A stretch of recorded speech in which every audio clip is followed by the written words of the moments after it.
고우의 예술적 여정과 인간적인 고뇌를 깊이 탐구한 모리스 피알라 감독은 고우의 평범한 마지막 67일을 조명한다. 1890년 5월 고우가 휴양을 위해 파리 근처의 오베르시루 우아지에 도착하면서 플롯의 내러티브 포물선이 시작된다.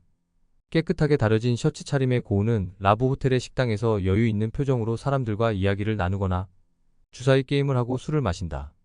스케치를 하러 야외로 나갔다 돌아오면 요란함이나 소동이 비껴나간 작은 공간에서 아침과 밤을 맞이한다.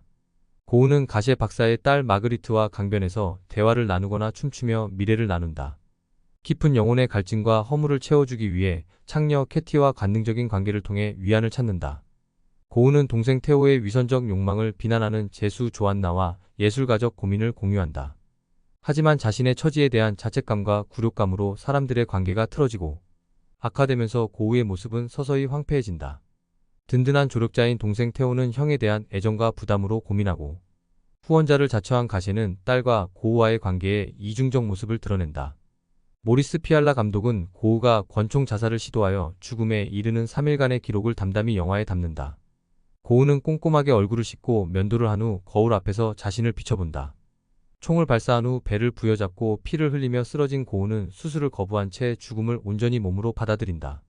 피알라 감독은 고우의 죽음에 대해 설명을 덧붙이지 않음으로써 관객에게 고우의 마지막 순간을 스스로 생각할 여지를 남긴다. 사실주의적 접근으로 관객이 고우를 둘러싼 일상의 요소들에 다가서며 고우의 삶과 내적 고통을 느끼도록 한다. 사실 고우의 죽음에 대한 정확한 기록은 존재하지 않기에 피알라는 고우의 마지막 순간을 왜곡시키지 않는다. 고우의 자살 원인은 명확하지 않으나 여러 복합적인 요소들이 결합된 결과이다.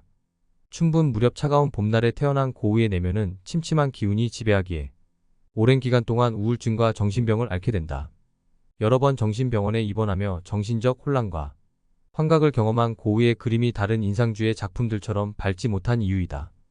경제적 어려움과 사회적 고립으로 불안과 스트레스를 자주 느낀 고우는 예술적 성취에 극심한 좌절을 겪는다.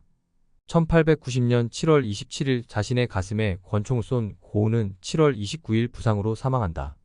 고우와 동시대 화가들의 다양한 화풍을 담아낸 피알라 감독은 19세기 회화들 속에서 회화의 의미를 사유하게 한다.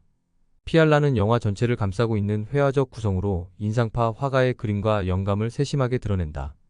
가셰의 집에 걸린 샤를르 메리옹의 파나 시체 공시장은 어두운 분위기의 섬세한 사실적 선으로 검은색이 도달할 수 있는 심연에 이른다. 메리옹은 파리의 고딕 양식 건축물의 어두운 측면을 사실적으로 묘사하여 독특한 인상적 분위기를 자아낸다.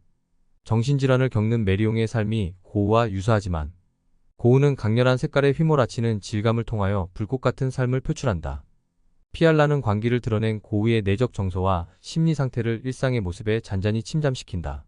르누아르의 강가 풍경과 뱃놀이, 무도회의 이미지를 적극적으로 차용한 피알라는 고우의 어두운 톤을 차분하게 가라앉힌다. 사물에 반사되는 부드러운 햇빛의 질감과 빛의 파동을 포착한 유동적인 분놀림이 부드럽고 화려한 색채를 드러낸다. 야외 무도회의 활기 넘친 르누아르의 시골에서의 춤이 멈추자 푸른색이 감도는 일상의 텅 빈 화면이 나타난다.